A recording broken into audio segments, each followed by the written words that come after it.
Hey guys, welcome back to my channel. This is Bree, and today we're going to be discussing signs of spiritual awakening. So let's begin. Just keep breathing and breathing and breathing and breathing. These are the few signs that have happened to me. I don't know, everyone has different kinds of spiritual awakenings. Like for some people, they experience NDE. NDE is the near death experience, and that is how they become spiritually awakened. But for me, it was the first sign, change in perspective. And when I say change in perspective, you start looking at the same things in a different way. Like, you understand how a child thinks in a way. Like, you start living in the present moment. You start enjoying everything. You see beauty in everything in a way. You know, like how a child behaves. You don't exactly cry if you don't get anything. You understand why you don't get that or why things happen, because everything usually happens for a reason. There's a reason why they say that, and you suddenly start understanding the reason behind all of these things, and it's just magical in a way how you just develop that sense of understanding in you. It just kind of just happens. It just happens, like, you know. You start seeing through things, you start seeing behind things, you just end up understanding why what happens, etc.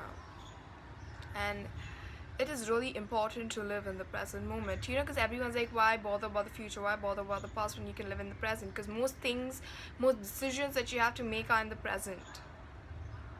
If you keep thinking about the future, you won't be able to live in the present. Something like that. The second is less interest in certain things, such as watching television, such as arguing with people. The moment someone starts arguing with you, you're just like, you're completely right, You're just completely right. Because the thing about arguments is, what I noticed was, the ego wants to be right all the time. The ego self wants to be correct all the time. And when I say that, I mean, the people who have end up having a lot of ego end up creating a lot of unwanted arguments and fights for no reason, because they just want to be right and they won't accept that they are wrong. So the understanding that how useless arguments are, you will end up understanding what I'm saying, like if it happens to you. The next one is, it's like when you're in a room full of people, you just sit calmly and you will understand what everyone is doing and what they're doing. You won't say a lot, but you will take in a lot. Like something what an owl does. The owl just sits in one place and it's just like understanding and reflecting and everything. Something similar to that. The fourth is oneness. Now, oneness is, you will understand that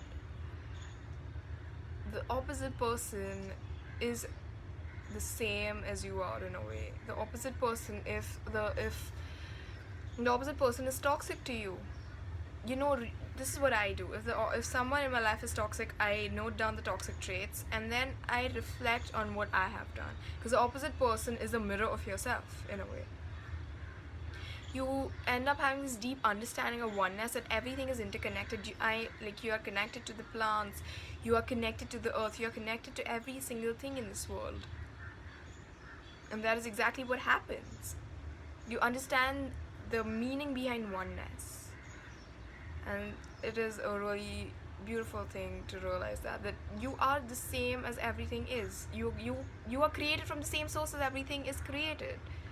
So why is there a need to bring someone down or bring someone, like, everyone is equal in a way to you, because you are them and they are you. You kind of get that thing. Fifth is related to the arguments points, because the fifth trait is taking responsibility for situations. Usually people miss out on things such as taking responsibility. If you've hurt someone, they'll be like, oh, the situation was such and I hurt this person because I was in this mood. No, but you were in a mood because you choose to let that thing affect you. You learn to take responsibility for your own actions. You learn to take responsibility for everything that you are doing, that your physical body is doing in this world. And I think it's very important, even like this, all these things are in a way related to karma, which I'll be covering in the next video. You end up taking responsibility for a lot of things in life, like for hurting someone, for disrupting someone's peace, for disrupting your own peace. You end up taking responsibility for your own self, and that is a thing that usually people miss out on. Taking responsibility, they will blame the situation but not themselves. Like if I have done something wrong, I will be like, I will sit, I will reflect, okay, I did this thing wrong. It wasn't the situation was created to teach me that I did this thing. I did this thing, now I'm reflecting. So that is how this thing works. Situations are usually created for you to learn a lesson in your life. They're not created to create chaos, because when chaos is created, that's the only way you will understand it. The sixth is breaking old beliefs. Like you have these certain old beliefs, the flawed premises that is mentioned in the Vortex book. It's a very beautiful book. You will start noticing that, and you will start changing that. You will start rewiring those old beliefs in you. Like for me, it was listening to the society all the time. The society will say this, the society will say that. I broke free from all of that. You are a spiritual being experiencing a human this thing. I forgot how to say that word. See, these things just happen. Nah, it's okay. I'm sure a lot of you know, just let me know when you say that. A temporary human experience, yes. A temporary human experience. See? The seventh is you will be so focused on yourself, your spiritual development. When I say on yourself, I don't mean the egoistic or narcissistic way. I mean like a spiritual development self. Like when people will talk about certain jokes, the only thing that your mind will be like, oh shit, I have to try this new diet. It looks really nice. Like your mind will be related to either exercise, either food, either how can I make myself, understand more. It's like spiritual development, it's like you won't be like, okay, I know this. You'll be like, oh, the opposite person is also a spiritual being. What can I learn from them? That is the kind of exchange that will happen. That is what you will understand. The eighth one is synchronicity. You will start seeing angel numbers 1, 11, 11, 1, 1, 1, 2, 2, 2, 4 times 2. All of those numbers, the repetitive numbers, are angel numbers. Let me know if you want me to make a video on the angel numbers, because I see them all the time. It's just like, it's like a thing. It's like you ask me what the times, I'm like, oh, it's 444, it's 555. It's just simple. It probably means that your higher self is telling you that you are on the right track. That is how your higher self or spirit guides tell you that you're on the right track. The ninth one is finding your purpose. For me, it was I found my life's purpose, and I'm sure. And the thing about finding your life purpose is everyone, what I've noticed is, has the same life purpose, but they are just not aware about it. It's just like the lion is in a cage. The lion doesn't know what lays beyond it, so it just makes a life in the cage. But the moment it's broken free, it realizes what he actually has to do. It's something similar on that terms, but that finding a life purpose, you will get a really clear picture on that. The 10th one is feeling intense emotions. When you're happy, you are on cloud 9.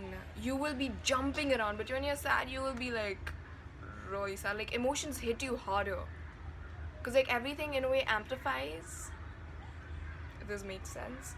But yeah, the entire process of spiritual awakening, it is like understanding who you truly are and from where you came. You will be finding ways to understand yourself even more and more every single day. You will thrive for that.